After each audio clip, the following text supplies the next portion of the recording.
बिस्मिल्लाहिर्रहमानिर्रहीम। खातिन हज़रात, मैं हूँ अख्तर अब्बास और आप सबको मेरा सलाम पहुँचे। ये जो बचपन की आदतें होती हैं ये आखिरी उम्र तक आपके साथ रहती हैं। जिन लोगों को बचपन में ज़्यादा मीठा खाने का शौक़ हो जाए वो आखिर तक चाय बहुत ज़्यादा मीठी पीते हैं। इसी तौर पे जिन बच्चों को बचपन में मोहब्बत और इज़्ज़त ज़्यादा मिलती है उन्हें भी बाद में बड़ी दिक्कत होती है।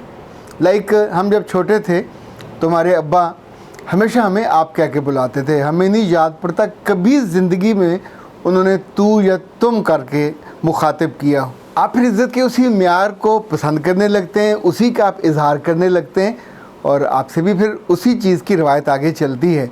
मुझे कभी कभी जब आप में से कुछ गुस्से वाली ख़वातीन या हज़रात के कमेंट्स मिलते हैं जिसमें उन्होंने गुस्से में लिखा होता है कि तू लोगों की साइड लेता है और तू लड़कियों को क्यों समझाता है, और इसी तरह के अब एक साहब ने, ये जुनैद साहब, इन्होंने लिखा है कि आप लड़कियों को क्यों समझाते हो, मर्दों की तरफदारी करना बंद करो।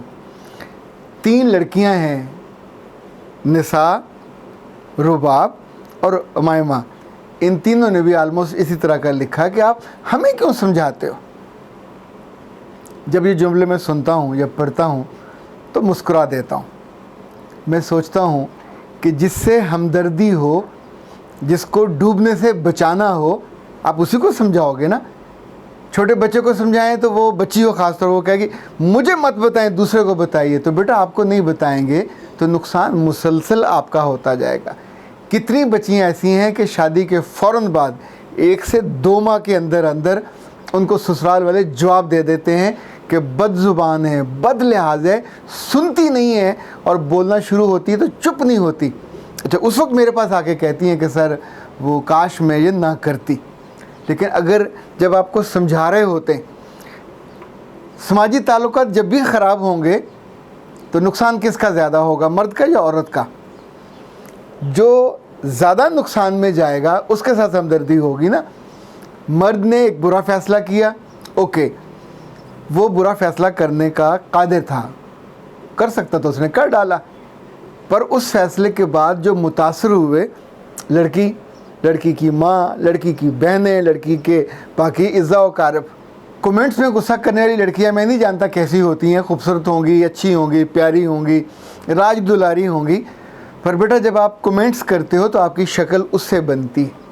आप किस टोन में लिखते हो, आपके जुमले में दुआ है, आपके जुमले में मोहब्बत है, आपके जुमले में रिगार्ड है, आपके जुमले में एहतराम है। आप एक ऐसे फ़र्द के साथ जिसको आप जानते भी नहीं हो या जानते हो, उसको सुनते हो, उससे ऐसे मुखातिब होते तो आप अपने घर में क्या करते होगे, आप अपने जानने वालों के साथ क्या करते होगे, और कल अपने मियाँ के साथ क्या करोगे। ये बहुत आसान पैरामीटर है जिसको आपको जानना चाहिए, जांचना चाहिए। आपकी हांडी की नमक और मिर्च आपके हाथ में है, लम्स में है। आपकी स्वीडिश में चीनी कितनी डलनी है आपको पता है, दूसरा कोई नहीं बता सकता। पर जब वो फीकी होगी और फिर आप पे तनकीद होगी और लोग आप पे उंगलियां उठाएंगे तो आप सोचिए कि तब आपके साथ क्या होगा। अभी हाल ही में मेरे पास एक खातून तशरीफ़ लाई, इनकी शादी को कुल 2 माह हुए। अच्छा, 2 माह की शादी में लड़की को खूबसूरती होना चाहिए, कम उम्र होना चाहिए, 22-23 साल की होगी, और बिल्कुल अब एज पे थी। ससुराल वालों ने घर से निकाल दिया था, अब वो अपने घर थी और शिकवा उसको ये था कि मेरा मियाँ पूछने भी नहीं आता, फ़ोन भी नहीं करता। तो मैंने पूछा असल मसला क्या है, तो उसने कहा मसला तो कोई भी नहीं है, बस मैं जब मियाँ ऑफिस चला जाता था मैं अम्मा को फ़ोन करती थी तो हमारे फ़ोन कई घंटे चलते रहते थे। फिर शाम को जब मियाँ आता था तो भी अम्मा का फ़ोन आ जाता था, रात को भी कभी कभी आ जाता था। ज़ाहिर है मेरी माँ है, वो मेरा ख्याल तो रखेगी। तो मैंने ये सुन के उससे कहा कि सिर्फ इतना मसला नहीं होगा, फ़ोन आना या फ़ोन जाना मसला नहीं होता, उसके साथ जो कुछ जुड़ी चीज़ें हैं वो मसला होगा। उसने कहा हाँ, मैं अपने मियाँ की सारी बातें अम्मा को बता देती थी, तो इवन घर में जो कुछ हो रहा था तो वो भी बता देती थी। उसके बाद जो अगला काम है जो ख़ातिन हज़रात नहीं करना चाहिए, अव्वल तो बेटी के घर में मुदाखलत ही इतनी नहीं करनी चाहिए। उस अहमक को उसकी जड़ों को ज़मीन में रिश्ते में पेवस्त होने दे ताकि वो ख़ुद एक पौधा बने। जब तक आप उसे अपने हाथों में रखोगे नंगी जड़ों के साथ, वो कभी भी उस घर के ज़मीन में उग नहीं सकेगी। उसे उगने दें। اچھا، اب آپ نے فون کر کے اس کی جان کو عذاب میں ڈالا اور ساتھ ہی اس کی ساس کو بھی فون کر دیا کہ یہ مسئلہ اس نے بتایا، یہ مسئلہ بتایا. وہ ایک دفعہ سنے گی، دوسری دفعہ نہیں سنے گی. وہ بیٹے کی ماں ہے، وہ اس گھر کی مالکن ہے جہاں آپ کی بیٹی مہمان بن کے گئی ہے. آپ کی بیٹی کو وہاں جگہ بنانی ہے. پیسے سے بنانی والی ہوتی تو پھر آپ گاڑیاں، کوٹھیاں، گھوڑے اور سب کچھ دے کے بھیجتے. وہ تو آپ نے کیا نہیں ہے. آپ کو بیٹی کو ہنر دے کے بھیجنا چاہیے تھا، آپ کو بیٹی کو خوبیاں دے کے بھیجنا چاہیے تھا. اور وہ احمق اتنی ہے کہ ایک ایک بات آپ سے پوچھ رہی ہے اور آپ کو بتا رہی ہے. جس لڑکی کو یہ عقل نہ آئے کہ سسرال میں جا کے وہاں کی باتوں کو گھر کے دروازے کے باہر نکالنا، آنگن سے باہر نکالنا، یہ بڑے جرائم میں سے ایک جرم ہے. اس کی ماں نے ایک دن اس کے میاں کو بھی فون کر دیا کہ بیٹا اپنی بیوی کا ذرا خیال رکھا کرو، وہ اداس رہتی ہے، اس کو تمہاری ماں ڈانٹ دیتی ہے، اس کے ساتھ یہ ہوتا ہے. اور تو اور آج اس نے دودھ نہیں بوائل کیا، روز تو کرتی ہے، آج نہیں کیا تو تمہاری ماں نے اس کو ڈانٹ دیا. لا حول ولا قوت. بجائے اس کے کہ آپ اپنی بیٹی کو سکھاؤ اور سمجھاؤ کہ ٹیک دا رسپانسبلٹی. اب تم اس گھر میں گئے ہو تو یہ کون سا بہانہ کہ میں سوتی رہ گئی، میں اٹھی تھی، میں نے دیکھا چلے کوئی اور گرم کر لے گا. جو آپ کی ذمہ داری ہے وہ آپ ہی کو نبھانی ہے. کوئی محلے والا آ کے، کوئی مائی آ کے نہیں کرے گا. تو جب آپ کے پاس پھر شکوہ ہوگا، گلہ ہوگا، تو پھر آپ اس وقت سمجھانے والے کو ڈانٹو گے کہ مجھے کیوں سمجھایا.